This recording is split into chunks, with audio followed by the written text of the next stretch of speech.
ఆయన ఒక press meet పెట్టి మేమే గెలవబోతున్నాం పార్టీ శ్రేణులకి, అలాగే పార్టీ సానుభూతి పరులకి, ఇతరులకి, అభిమానులకి అందరికీ నేను చెప్తున్నాను, హామీ ఇస్తున్నాను, భరోసా ఇస్తున్నాను. మనమే తిరిగి అధికారంలోకి రాబోతున్నాం, 151 పైగా సీట్లు గెలవబోతున్నాం అని చెప్పుంటే ఒక పద్ధతిగా ఉండుండేది.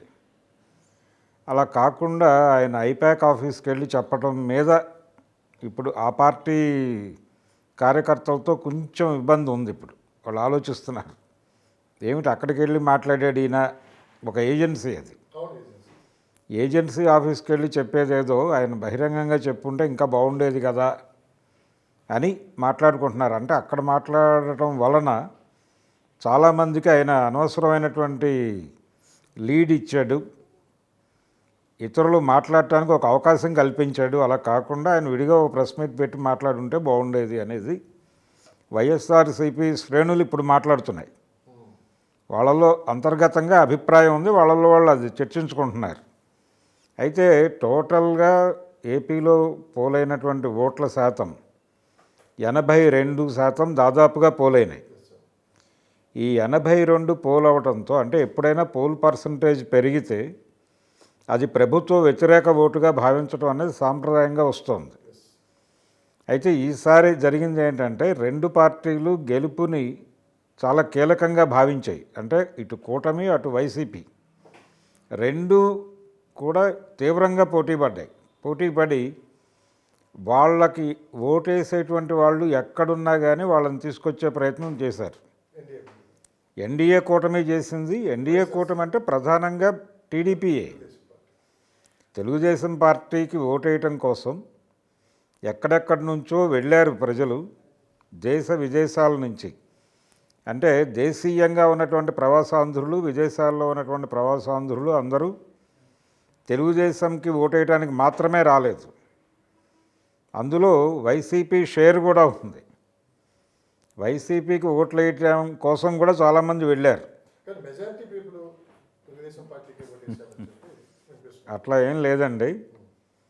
అంటే ఇప్పుడు తల్లిదండ్రులు అక్కడ ఉండి వృద్ధులైపోయి పింఛన్ అనుభవిస్తూ కొంచెం పిల్లలకంటే హైదరాబాద్లోనూ మరో చోట ఉద్యోగాలు చేసుకునేటువంటి పిల్లలకి ఒక రిలీఫ్ ఇచ్చినట్టు సందర్భం ఉంది. అంటే జగన్మోహన్ రెడ్డి పాలనలో వృద్ధాప్య పింఛన్లు ఈ వ్యవహారంలో వీళ్ళు వెళ్ళి ఓటేశారు. వీళ్ళు మాత్రమే కాదు, ఆ పార్టీకి కూడా ఒక సానుభూతి పరులు ఉన్నారు, వాళ్ళు మోటివేట్ చేయగలిగిన వాళ్ళు ఉన్నారు. అట్లా అక్కడికి లాక్కెళ్ళిన వాళ్ళల్లో వీళ్ళు కూడా ఉన్నారు. మనకి ఆ రోజు నైట్ బయలుదేరినటువంటి బస్సుల్లోనే అది కనిపించింది, ఆ వేవ్. ఇద్దరూ తీసుకెళ్లారు. ఇద్దరూ కూడా యుద్ధ ప్రాతిపదిక మీద సైబీరియాలో ఎవరైనా తెలుగువాడు ఉన్నాడన్నా కానీ అక్కడికి వెళ్ళి ప్రయత్నం చేసి ఆయన తీసుకెళ్లే ప్రయత్నం చేశారు. ప్రతి ఒక్క ఓటు విలువైనదే అనేది రెండు పార్టీలు అనుకున్నాయి. టీడీపీ అనుకుంది, వైసీపీ అనుకుని టోటల్గా పోలింగ్ బూతుల దగ్గరికి ఓటర్లను పంపు చేశారు.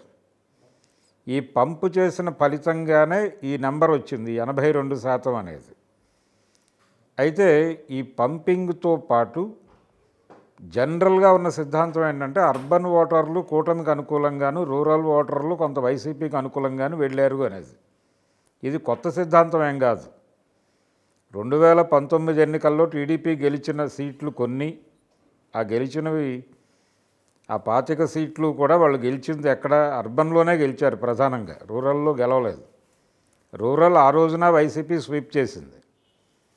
అయితే ఈసారి రూరల్లో మా బేస్ కొంచెం పెంచుకున్నాము అని కూటమి అనుకుంటోంది. అది ఏ మేరకు పెరిగింది అనేది చూడాలి. తర్వాత కూటమిలో భారతీయ జనతా పార్టీ కీలకంగా ఉంది. బీజేపీ ఈ కూటమిలో చేరుతుందా చేరదా అని చెప్పి చాలా మల్లగుల్లాలు చర్చలు జరిగిన తర్వాత ఫైనల్గా వాళ్ళు చేరారు. చేరిన తర్వాత బీజేపీ మీద ఒక వ్యతిరేకత ఉంది దక్షిణాది రాష్ట్రాల్లో పర్టికులర్గా. అదేమిటంటే, వీళ్ళు మార్వాడి, అలాగే రాజస్థానీ మార్వాడి, అలాగే గుజరాతీ బనియా, ఈ ఇద్దరికి మొత్తం దేశంలో ఉన్నటువంటి వ్యాపార సామ్రాజ్యం అంతా గుత్తాధిపత్యం ఇచ్చేసింది భారతీయ జనతా పార్టీ అనేది ఒకటి చాలామంది ఫీల్ అవుతున్నటువంటి అంశం.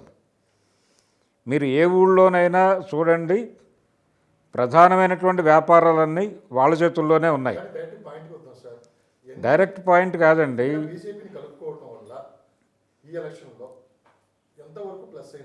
నష్టమే జరిగింది. ఆ నష్టం ఎందుకు జరిగింది అనేది చెప్తున్నా. ఇప్పుడు అగ్రకులాల్లో కాంట్రాక్టులు చేసుకునే వాళ్ళు ఉన్నారు, కమ్మ, లేకపోతే రెడ్డి, బ్రాహ్మణ, ఇతర కులాల్లో కాపులు. వీళ్ళల్లో కాంట్రాక్టులు చేసి ప్రధానమైనటువంటి అంటే సబ్ కాంట్రాక్టులు కాదు, మెయిన్ కాంట్రాక్టర్లుగా ఉన్నవాళ్లే ఉన్నారు. కానీ వాళ్ళందరినీ కూడా వెనక్కి గెంటేసి పెద్ద కాంట్రాక్టులన్నీ ఇప్పుడు వాళ్ళ చేతుల్లో ఉన్నాయి, వీళ్ళు సబ్ కాంట్రాక్టర్లుగా మారారు. అలాగే కోమట్లు, మనకు సాంప్రదాయ వ్యాపార వర్గం ఇక్కడ, వాళ్ళు మార్వాడీల దగ్గర గుమాస్తాలుగాను, బనియాల దగ్గర గుమాస్తాలుగాను మారారు. బంగారం వ్యాపారం అంతా వాళ్ళే చేస్తున్నారు, కిరాణా వ్యాపారం అంతా వాళ్ళే చేస్తున్నారు, కాంట్రాక్టులు వాళ్ళే చేస్తున్నారు. ఈ చిరాకు చాలామందిలో ఉంది బీజేపీ మీద. ఆ వ్యతిరేకత కొంత కూటమి మీద కూడా రిఫ్లెక్ట్ అయింది. దాంతో అర్బన్ ఓటు కొంత కదిలింది అటువైపుకి, వైసీపీ వైపు. అలాగని జగన్మోహన్ రెడ్డి ఏదో బీజేపీ వ్యతిరేకి అని అనుకోనక్కర్లేదు. బీజేపీకి రెండు తలుపులు ఉంటాయి, ఒక తలుపు టీడీపీకి, ఒక తలుపు వైసీపీకి తెరిచి ఉంచారు వాళ్ళు. జగన్మోహన్ రెడ్డి కూడా వైసీపీతో టచ్లోనే ఉన్నాడు, బీజేపీతో. జగన్మోహన్ రెడ్డి కూడా బీజేపీతో టచ్లోనే ఉన్నాడు, చంద్రబాబు ఉన్నాడు. ఇది ఒక గొడవ. అయితే వాళ్ళు ఫిజికల్గా కూటమిలో ఉన్నారు, బీజేపీ వాళ్ళు. కూటమిలో ఉండటం వలన బీజేపీ మీద వ్యతిరేకత ఉన్నటువంటి వాళ్ళు జగన్మోహన్ రెడ్డి వైపు చూశారు. అలాగే కింది స్థాయిలో ఏంటంటే మీకు వలసలు విపరీతంగా వచ్చారు, నార్త్ నుంచి ఇక్కడికి సౌత్కి. ఏ పనిలో చూసినా వాళ్ళే ఉన్నారు. అది ఉత్తరప్రదేశ్ వాళ్ళు కావచ్చు, బీహార్ వాళ్ళు కావచ్చు, మధ్యప్రదేశ్ కావచ్చు, ఈవెన్ వెస్ట్ బెంగాల్, బంగ్లాదేశ్, ఎక్కడి నుంచి పడితే అక్కడి నుంచి వలసలు వచ్చారు ఇక్కడికి. ఆ ప్రెజర్ అనుభవిస్తున్నారు ఇక్కడ ప్రజలు. కూలీ రేట్లు పెరగటం లేదు.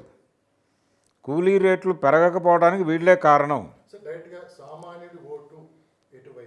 సామాన్యుడి ఓట్లో మెజారిటీ సామాన్యుడనే కాదు, సామాన్యుడు అసామాన్యుడు ఇద్దరూ కూడా బీజేపీ కూటమిలో ఉండటం వలన కొంత శాతం అటు టర్న్ అయింది వైసీపీ వైపు.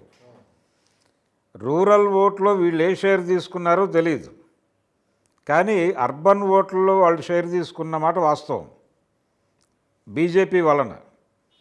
అందువలన కొంత వైసీపీకి ఎడ్జ్ ఉండొచ్చు ఈ ఎన్నికల్లో. కానీ జగన్మోహన్ రెడ్డి గారు చెప్తున్నటువంటి 151 పైన వచ్చే పరిస్థితి అయితే లేదు. 50-50 ఛాన్సెస్ ఇద్దరికి. ఎవరు గెలిచినా 100-110.